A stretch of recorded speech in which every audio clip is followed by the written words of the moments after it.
आप लोगों का स्वागत है। 68वीं बीपीएससी को लेकर के जो टेस्ट सीरीज चल रहा है उसका अगले सीरीज पे हम लोग आ रहे हैं। जो अगला सीरीज है इसका सिर्फ कॉन्सेप्ट बेसिस जो भी क्वेश्चन है उसी को लेकर के डिस्कशन करेंगे। सारा क्वेश्चन, बाकी क्वेश्चन तो आप लोगों के पास ऑलरेडी पीडीएफ में होगा ही, आप लोगों ने ऐप से डाउनलोड कर लिया होगा। तो आते हैं जो क्वेश्चन है, और करेंट बेसिस को लेकर के भी हम लोग एक नया विद इन फ्यू डेज हम लोग एक नया बैच स्टार्ट करने वाले हैं। तो आते हैं प्रश्न पर। जो इम्पॉर्टेंट क्वेश्चन है उसी ही डिस्कस, इम्पॉर्टेंट तो सारे हैं, जो कॉन्सेप्ट बेसिस है उसे डिस्कस कर रहे हैं। निम्नलिखित में से किस सुल्तान से निजामुद्दीन औलिया ने भेंट करने से इनकार कर दिया था? आप लोगों ने देखा होगा प्रश्नों में जो कला से, साहित्य से, प्रशासन से बहुत क्वेश्चन विद इन जो लगभग इधर के बीपीएससी में देखा जा रहा है। पहले पूछा जाता था कौन किसका बेटा और कौन क्या है, अब उससे नहीं लेना देना, अब प्रशासन से प्रश्न आता है, कौन कला और साहित्य से, ये सारे प्रश्न आते हैं। तो ये प्रश्न है जो निम्नलिखित में से किस सुल्तान से निजामुद्दीन औलिया ने भेंट करने से इनकार कर दिया था? निजामुद्दीन औलिया कहाँ के थे? आपको दिल्ली में इनका है। निजामुद्दीन औलिया दिल्ली से।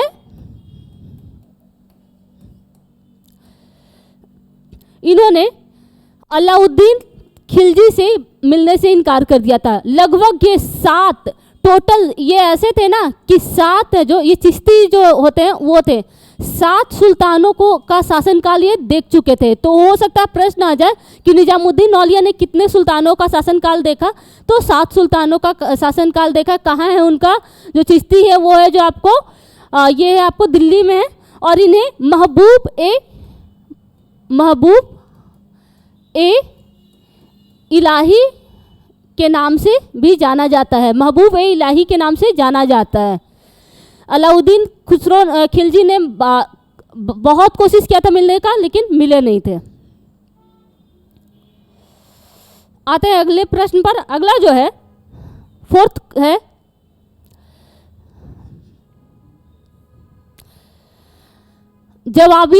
जवाबियत का संबंध किससे है? ऑप्शन ए राज्य के कानून से, ऑप्शन बी मनसब प्रणाली को नियंत्रित करने वाले कानून से, ऑप्शन सी टकसाल से संबंधित कानून से, ऑप्शन डी कृषि से संबंधित कर से। तो ये क्या है? जवाबियत। मैंने बोला ऑलरेडी कि प्रशासन, कला वगैरह से ज़्यादा प्रश्न करते हैं, तो मैंने उन्हीं चीज़ों को ज़्यादा हाईलाइट करने का कोशिश किया अभी। तो ये जवाबियत क्या है? प्रशासन से है, प्रशासनिक शब्द है। तो ये राज्य के कानून का ये क्या है कि आपको सल्तनत काल का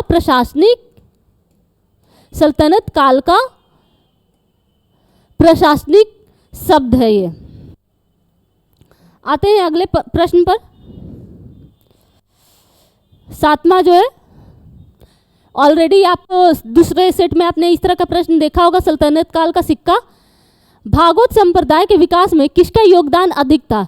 Persia, option B Hindu Yunani लोग, option C Kushan, option D Gupta. Bhagavata संप्रदाय आप लोग जानते ही होंगे, वो संप्रदाय जो विष्णु भगवान, जैसे जानते हैं कि 3 तरह का आपको शैव संप्रदाय होता है, भागवत होता है और एक शक्ति भी होता है। जो शैव संप्रदाय के लोग होते हैं वो शिव को मानते हैं, जो वैष्णव होते हैं वैष्णव को ही भागवत कहा जाता है, तो ये होते हैं विष्णु को मानते हैं, और शक्ति जो होते हैं वो दुर्गा या दुर्गा के स्वरूपों को मानते हैं। तो भागवत संप्रदाय के विकास में सबसे अधिक किसका था?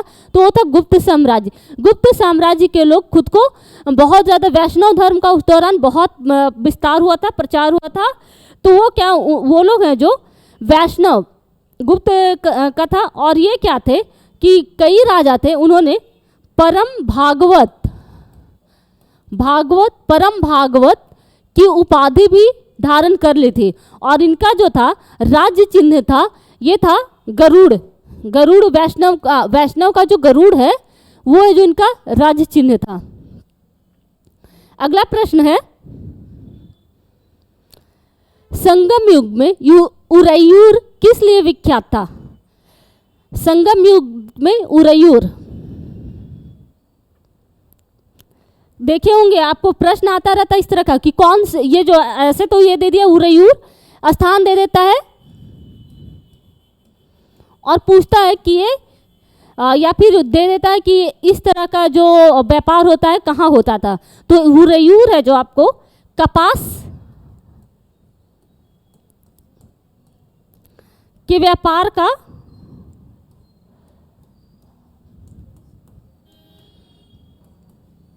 प्रमुख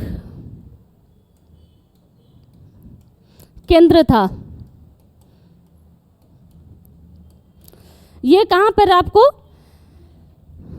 तमिलनाडु के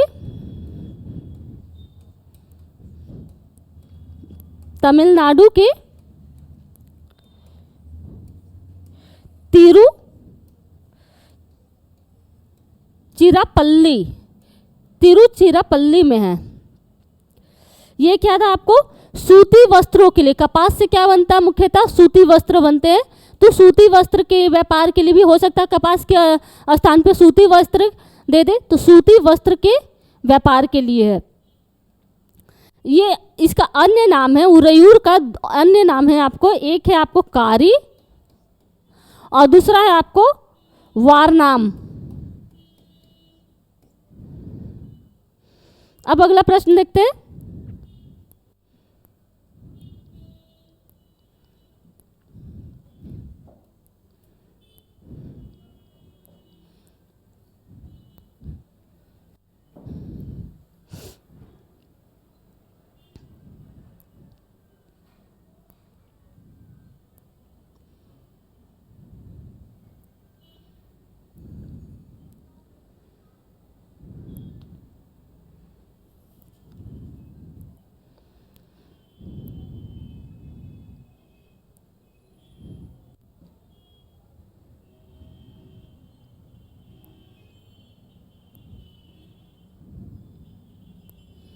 प्रश्न है कथन और कारण वाला प्रश्न। ये गांधार कला शैली पर यूनानी या फिर दिया हुआ हेलेनिस्टिक प्रभाव के चिन्ह है।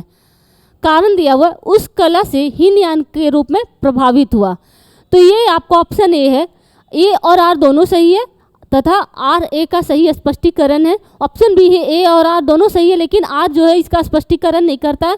ए सही है, आर गलत है, और ए गलत है और आर सही है। तो देखते प्रश्न कथन क्या कह रहा है, गांधार कला शैली पर यूनानी हेलेनिस्टिक प्रभाव के चिन्ह है। ये आपको जो कथन है वो आपको, एक मिनट,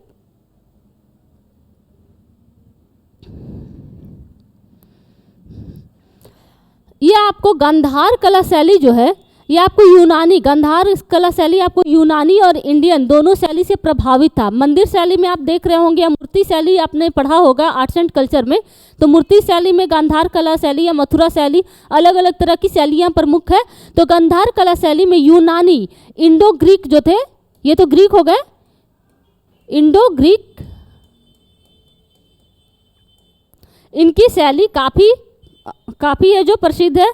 उस टाइम पे ये कुषाण काल था, इस दौरान कुषाण काल के दौरान गांधार कला का विस्तार हुआ था। कुषाण काल में यूनानी हेलेनिस्टिक का प्रभाव का चिन्ह है, ये तो सही है आपको। उसके बाद है जो इसमें क्या है आपको, गांधार कला शैली में जो इसमें दिया है बुद्ध का मूर्ति, स्पेशली जो देखते हैं कुषाण वंश के लोग हों या फिर उस दौरान बौद्धिज्म में काफ़ी ज़्यादा बढ़ चुका था, तो बुद्ध की खड़ी प्रतिमा। और आप देखिए गांधार जो शैली होती है, गांधार शैली में फेस जो दिखाता है उसमें जो भाव भंगिमा होती है पूरी तरीके से बहुत अच्छे से दिखाया जाता है, एक तरीके से हीरो की तरह, मतलब बहुत पीछे का जो प्रकाश हो जिसे कहते हैं आप प्रभास मंडल पीछे होता है उसको बहुत, जैसे आप किसी सूर्य के तरह ऐसे प्रभास मंडल हो, ये सारा चीज़ आपको गांधार शैली में बहुत अच्छे से दिखता है। बॉडी को बहुत अच्छे से दिखाता है किसी भी मतलब मूर्ति में, और चेहरा को भी। तो ये आपको गांधार कला शैली यूनानी जो ग्रीक होते हैं, ग्रीक देवता को देखिएगा बहुत खूबसूरत तरीके से डिजाइन होते हैं, सुंदरता की तरह दिखाया जाता है। तो ये तो सही है, कारण उस कला से हीनयान के रूप में प्रभावित किया। आप जानते होंगे बौद्ध धर्म में एक हीनयान है, एक महायान है। तो महायान में मूर्ति पूजा तो माना जाता है, हीनयान में उन भगवान बुद्ध को महापुरुष माना गया। तो बहुत ज़्यादा आपको इससे नहीं लेना देना है। इस ठंड में थोड़ा बोलने में दिक्कत हो रहा है, बहुत ज़्यादा ठंड है, आप लोग फील भी कर रहे होंगे। आप लोग तो बैठ करके रजाई में बैठे होंगे। हम अगला प्रश्न है, गौतम बुद्ध को कौंडिन्य और 5 ब्राह्मण कहाँ मिले थे? जैसा कि जान रहे गौतम बुद्ध शुरू से गौतम बुद्ध नहीं थे, जब जन्म हुआ उसके बाद वो बड़े हुए और उसके बाद महापरिनिर्वाण जो घर छोड़ करके वो निकले थे, उस सबसे पहले वो आए थे आपको वैशाली में। तो वहाँ उनको सबसे पहले, एक मिनट, सबसे पहले आए थे वो वैशाली में।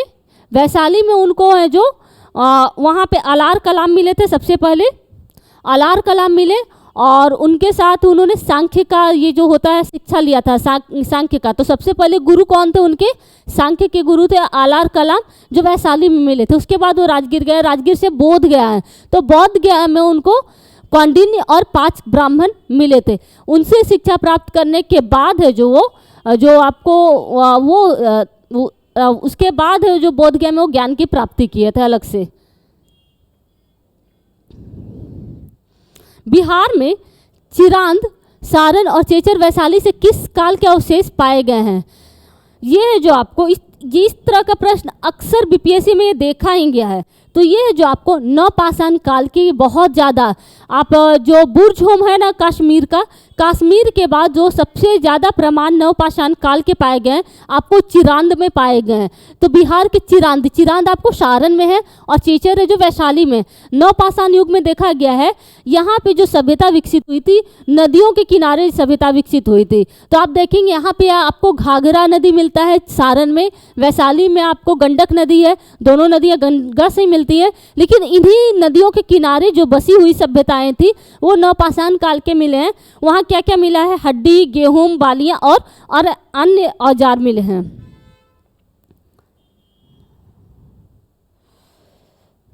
पटना में अनुशीलन समिति की शाखा स्थापित की थी, वह थे सचिंद्रनाथ सन्याल ने किया था।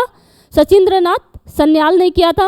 वो लोगों को, जो युवाएं थे, उनको आध्यात्मिक, शारीरिक और बौद्धिक रूप से सशक्त बनाना चाहते। जैसे कि ब्रिटिश थे, उन्हें लगता था कि वही सबसे मतलब सभ्य है या बहुत अपने आप को मतलब बाकियों को निम्न स्तर का और स्वयं को उच्च स्तर का मानते थे। तो सचिंद्र सन्याल ने पटना में इसकी शाखा स्थापित की थी और पटना का जो बीएन कॉलेज है वहाँ ही इसकी शाखा स्टार्ट हुई थी। और बंकिम चंद्र मिश्र जो थे पटना में बिहार के इसके जो हेड थे, प्रमुख बने, वो बंकिम चंद्र मिश्र थे। तो स्थापित करने वाले सचिंद्रनाथ सल्यान थे और बंकिम चंद्र जो थे वो है जो यहाँ के हेड थे। अगला जो प्रश्न है,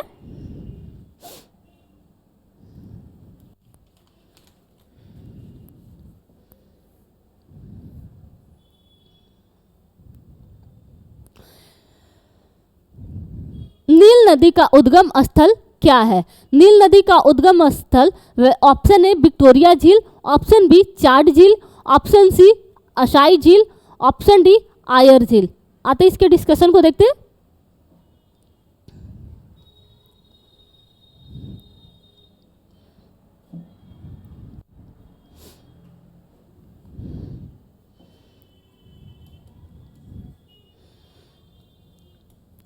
नील नदी उद्गम,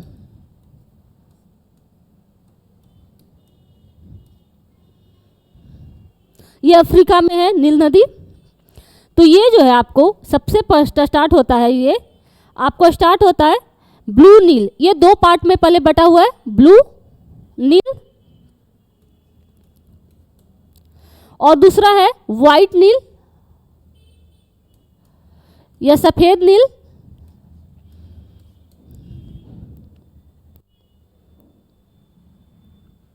दो तरह का नील नदी निकलता है। सबसे पहले एक नील नदी नहीं निकलता, तो क्या है, ब्लू नील सबसे पहले निकलता है टाना झील से।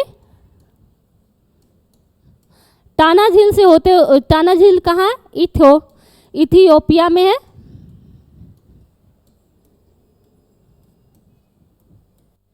और ये आपको सब वाइट नील है, जो सफेद नील है, वो विक्टोरिया झील से निकलता है।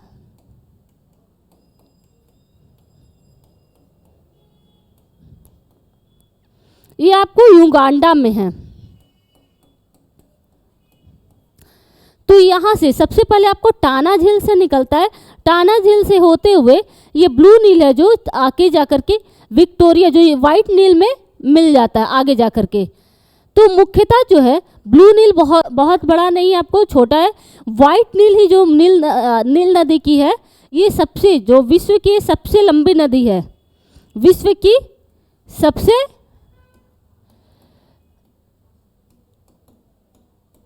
लंबी नदी है।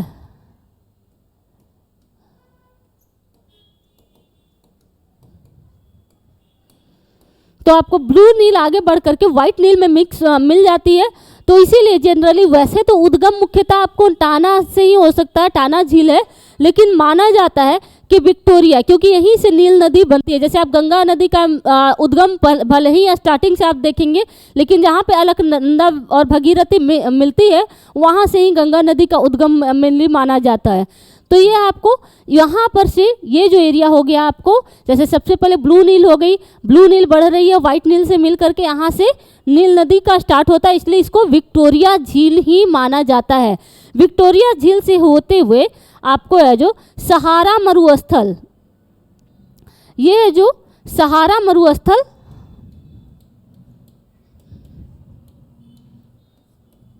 से क्रॉस करती, बहुत बड़ा मरुस्थल है। और ये सहारा मरुस्थल से होते हुए भूमध्य सागर, बहुत सारे देश से, युगांडा, इथियोपिया, सूडान, मिस्र से होते हुए अंतिम में यह है जो भूमध्य सागर में, मिस्र में सबसे लास्ट है जो मिस्र का, इसे वरदान कहा जाता है, मिस्र के लिए ये वरदान है। मिस्र में होते हुए ये भूमध्य सागर में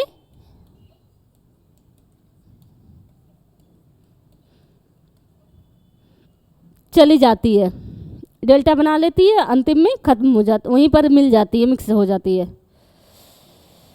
यहाँ पे एक और है इम्पॉर्टेंट, आसवान बांध है, यही है नील नदी पे है, आसवान बांध है, ये आपको मिस्र में है, नील नदी पर ही है आसवान बांध। जो इम्पॉर्टेंट फैक्ट थे नील नदी से रिलेटेड मैंने आप लोगों को बता दिया। आते हैं प्रश्न पर। प्रश्न में अगर टाना झील होता तो आप उत्तर जब देना रहता तो टाना झील ही देते, लेकिन यहाँ पर टाना झील नहीं है और वैसे टाना झील से उद्गम माना भी नहीं जाता। नील नदी का मुख्यतः उद्गम स्थल आपको विक्टोरिया झील ही माना जाता है, तो विक्टोरिया ही होगा।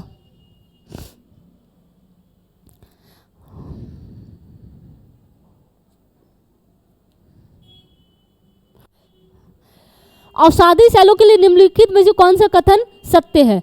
ऑप्शन है, इन सेलों में जीव जंतुओं के जीवाश्म मिलते हैं। औषधि सेल कौन होते हैं? रूपांतरित सेल होते हैं। तो रूपांतरण के बाद क्या होता है? शुरू में तो भले ही जीवाश्म नहीं थे, लेकिन रूपांतरण के बाद जीवाश्म पाए जाते हैं।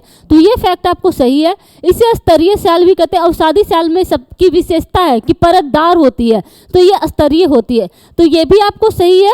ये अग्नि, इसमें जल प्रवेश नहीं कर सकता, जल तो हाँ जल से ही बनी है ये अग्नि चट्टानों की अपेक्षा मजबूत होती है। ऐसा नहीं अग्नि चट्टान ज़्यादा मजबूत होते हैं, लेकिन एक से ज़्यादा है, तो इसलिए इसका ऑप्शन ये सही होगा। दामोदर नदी निकलती है आपको छोटा नागपुर से।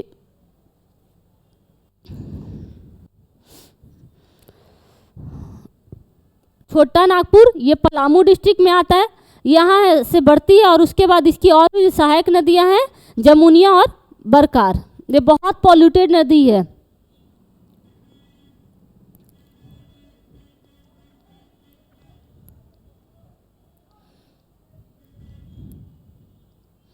तुंगभद्रा नदी परियोजना किस राज्य में है?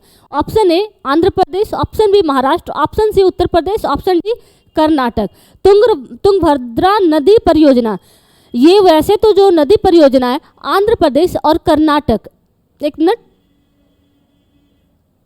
आंध्र प्रदेश और कर्नाटक इन दो राज्यों की संयुक्त परियोजना है। आंध्र प्रदेश और कर्नाटक की संयुक्त परियोजना है, लेकिन ये परियोजना कहाँ है? कर्नाटक में है। ये जो कृष्णा नदी पर है, कृष्णा नदी पर है, या इसे पंपा सागर भी कहा जाता है तुंगभद्रा नदी को। ये अंतिम में जा करके ये भी है जो आपको बंगाल की खाड़ी में चली जाती है। अगले प्रश्न पर आते हैं।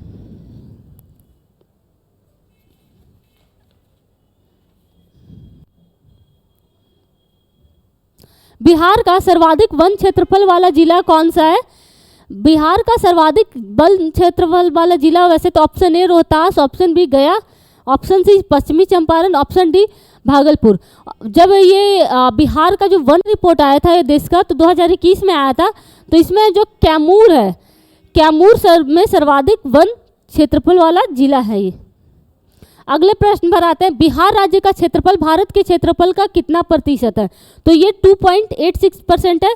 जैसा कि जानते हैं कि बिहार का जो क्षेत्रफल है 94,163 वर्ग किलोमीटर है। हाँ, ये क्षेत्रफल की दृष्टि से भारत में 12वां राज्य है और घनत्व में देखें तो भारत का सबसे ज़्यादा है।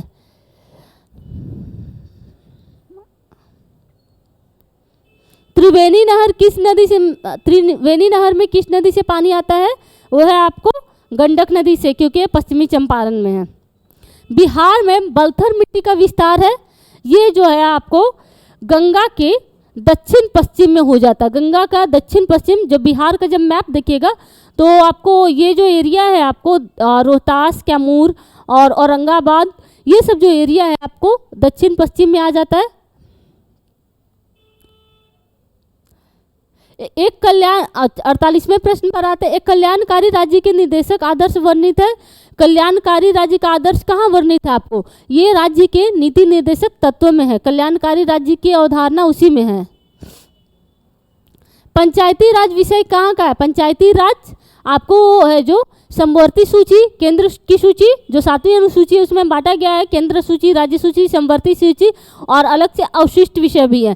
तो राज्य की सूची पर, शेषाधिकार की सूची पर, तो आपको अवशिष्ट को ही शेषाधिकार दिया गया है। तो ये राज्य सूची की विषय है। पंचायती राज है जो राज्य सूची में, क्योंकि आप देखिएगा पंचायती राज का कब से आया है? सबसे पहले राजस्थान में आया था, उसके बाद आपको 73वां संविधान संशोधन से लाया गया और बिहार में पंचायती राज अधिनियम 2006 से जोड़ा गया। तो पंचायत का जब इलेक्शन होता है तो राज्य निर्वाचन आयोग इसका इलेक्शन करवाती है, इसलिए यह जो राज्य सूची का विषय है, इसका वित्त का प्रबंधन भी राज्य का निर्वाचन आयोग ही करवाता है।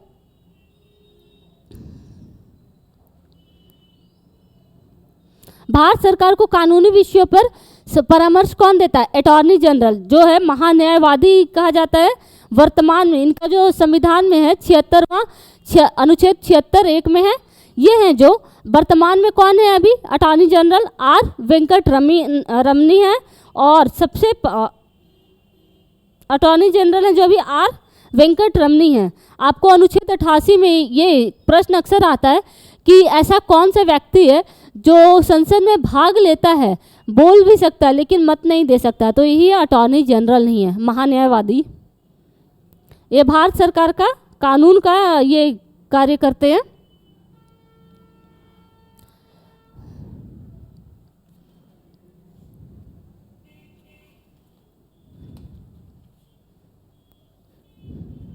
बिहार के प्रथम कांग्रेस राज्य मंत्रिमंडल में वित्त मंत्री कौन थे? तो वो थे अनुग्रह नारायण सिंह।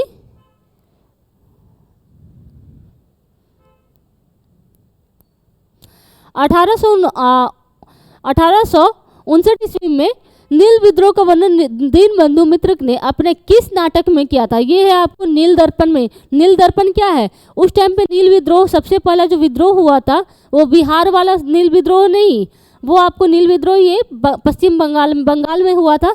तो ये जो दीनबंधु मित्र ने नाटक में इसका वर्णन किया था। तो प्रश्न अक्सर आ जाता है कि नील दर्पण में है जो किस विद्रोह का है जो, या फिर दीनबंधु मित्र ने अपने उपन्यास में किसका जिक्र किया है? तो वो नील विद्रोह का किया है।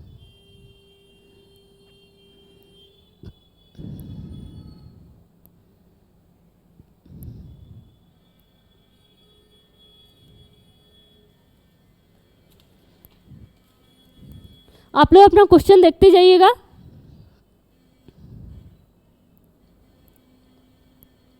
और नहीं अगर आप लोग के पास हो, जिनके पास हो वो है जो डाउनलोड कर लेंगे। निम्न में से ऊर्ध्वापातज क्या है?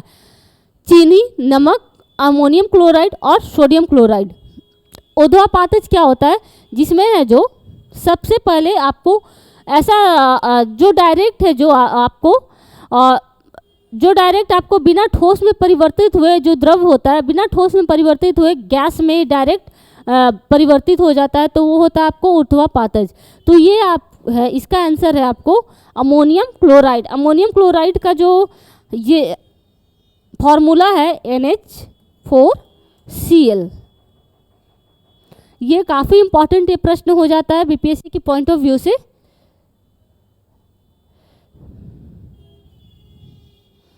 ये बहुत इंपॉर्टेंट है अगर बीपीएससी की पॉइंट ऑफ व्यू से देखें तो।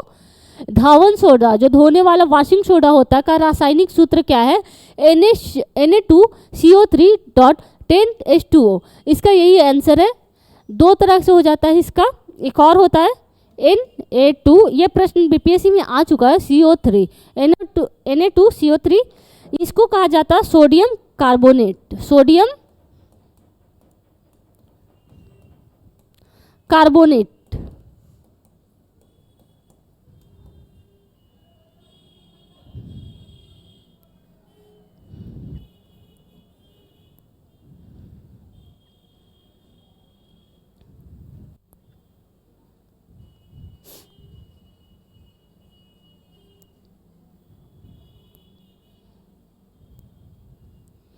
क्रायोजेनिक्स 90 नंबर का जो प्रश्न आते हैं, क्रायोजेनिक्स किससे संबंधित विज्ञान है? क्रायोजेनिक का आप लोग अक्सर सुनते होंगे जब आपको स्पेस टेक्नोलॉजी पढ़ते होंगे तो ईंधन के रूप में इसका प्रयोग होता है। जब स्पेस में भेजा जाता है किसी भी मतलब मिसाइल वगैरह या कुछ भी को, तो क्रायोजेनिक ईंधन का ही, या अंतरिक्ष यात्री जाते तो आजकल ये क्रायोजेनिक ईंधन का प्रयोग किया जाता है। तो इसका संबंध है जो किस विज्ञान से है? उच्च तापमान से, निम्न तापमान से, सी घर्षण और टूट फूट से, और डी क्रिस्टलों से। तो इसका जो निम्न तापमान से संबंध है। कम तापमान पर विभिन्न प्रकार की सामग्री का उत्पादन, प्रभाव और प्रयोग इसके द्वारा होता है। जैसे आपको लिक्विड को ले जाया जाता है कम तापमान पे, माइनस डिग्री में, बहुत 200 कुछ माइनस डिग्री में भी ले जा सकता है। केचुआ किस संगत का सदस्य है? ये आपको एनेलिडा है। ये क्या है आपको? कृमि है, एनेलिडा संघ का सदस्य है। बी है इसका सही। लसिका एवं रुधिर किस ऊतक के उदाहरण है? लसिका और रुधिर है जो आपको संवहनीय ऊतक के उदाहरण है। यह क्या है? एक तरल संयोजी ऊतक है। जैसे ब्लड का पढ़ते होंगे कि रक्त एक तरल संयोजी ऊतक है, तो ये संवहनीय ऊतक का उदाहरण है। इसमें क्या होता है? आपको प्लाज्मा होता है, जैसे ब्लड में होता है प्लाज्मा होता है, साथ में आपको रक्त कण होता है। रक्त कण में कौन कौन होता है? प्लाज्मा प्लस रक्त कण। रक्त कण में कौन कौन होता है आपको? आरबीसी, डब्ल्यूबीसी और प्लेटलेट।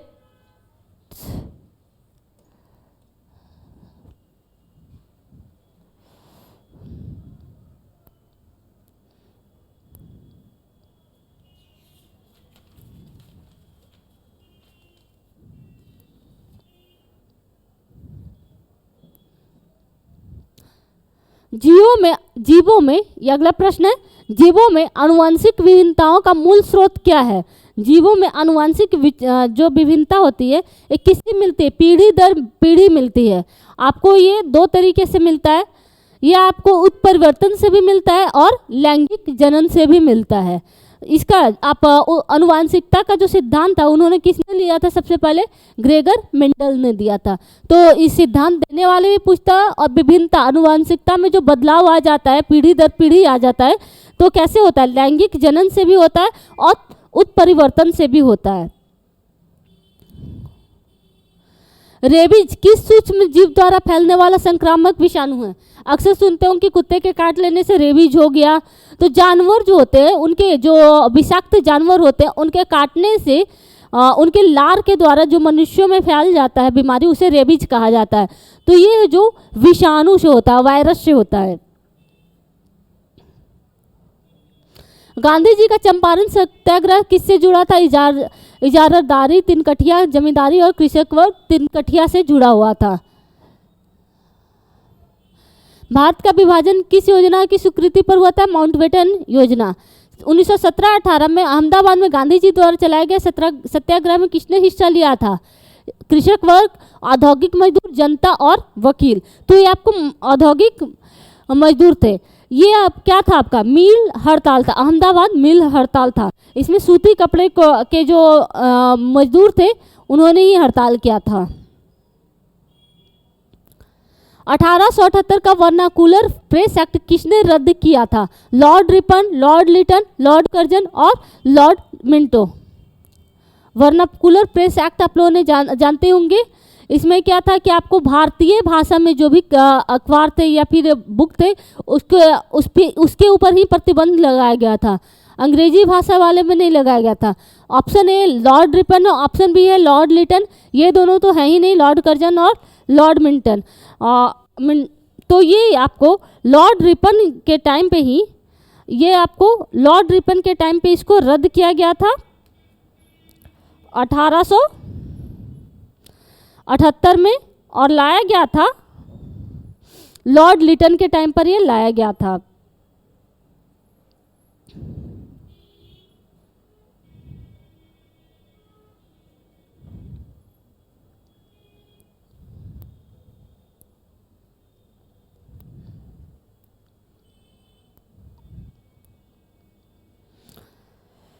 वर्ष 1907 के कांग्रेस के नरम दल और गरम दल के बीच हुए विभाजन को किस नाम से जाना जाता है? आप जानते हैं ये सूरत फोर्ट था। सूरत में क्या हुआ था, आपको जो गरम दल के नेता थे कांग्रेस में, क्या हुआ था कि बहुत ज़्यादा अनुयोग और निवेदन जो होता है ना बहुत ज़्यादा चल रहा था। तो उसको ख़त्म करने के लिए जो गरम दल के नेता थे, सूरत में जब कांग्रेस अधिवेशन हुआ था उस टाइम पे ये क्या हो गए थे, अलग हो गए थे। उसके बाद कहाँ मिले थे? 1916 में लखनऊ अधिवेशन में।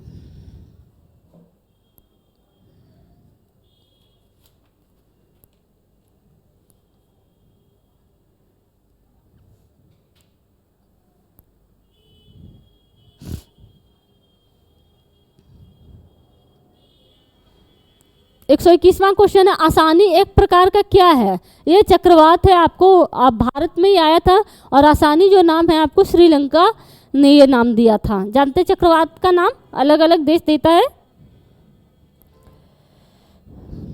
जो डिस्क्राइब करना था उन्हीं क्वेश्चन को हम लोगों ने देखा है, बाकी आप लोग खुद से PDF में देख लीजिएगा, और जहाँ प्रॉब्लम होगा पूछ लीजिएगा। सर्बिया ओपन टेनिस प्रतियोगिता 2022 का सिंगल्स खिताब किसने जीता है? ये आपको आंद्रे रूबलेव ने जीता है। उन्होंने किसको हराया है? नोवाक जोकोविच के। ये है जो रूस के खिलाड़ी हैं। कहाँ हुआ था? सर्बिया ओपन टेनिस प्रतियोगिता बेलग्रेड में हुआ था। ऑपरेशन गंगा से तो ऑलरेडी 67 में प्रश्न आ चुका है, ये इंपॉर्टेंट हो जा रहा है आपको। इसके बाद 24 फरवरी 2022 को प्रधानमंत्री किसान सम्मान निधि योजना के कितने साल पूरे हो गए? आपको अभी के टाइम को के अकॉर्डिंग देखना है। इंपॉर्टेंट इसमें हो जा रहा है कि इसका कब प्रारंभ हुआ था, क्योंकि आजकल प्रश्न आ जा रहा है जो योजनाएं हैं कि कब प्रारंभ हुआ था। तो ये है जो आपको 1 दिसंबर 2018 से प्रारंभ हुआ था। इसमें क्या होता है, 6,000 मिलता है और 3 किस्तों में 2-2 हज़ार करके मिलता है 4-4 महीने में। तो जो डिस्क्राइब करने वाले क्वेश्चन थे मैंने डिस्क्राइब कर दिया। बाकी आप लोग जो PDF से देख लीजिए, जो प्रॉब्लम होगा आप क्वेश्चन कर लीजिएगा बाद में। और जो करंट को लेकर के क्वेश्चन है उसको लेकर के विद इन फ्यू डेज हम लोग हैं जो एक बैच स्टार्ट करने वाले हैं। थैंक यू हमसे जुड़ने के लिए, आगे जुड़े रहिए।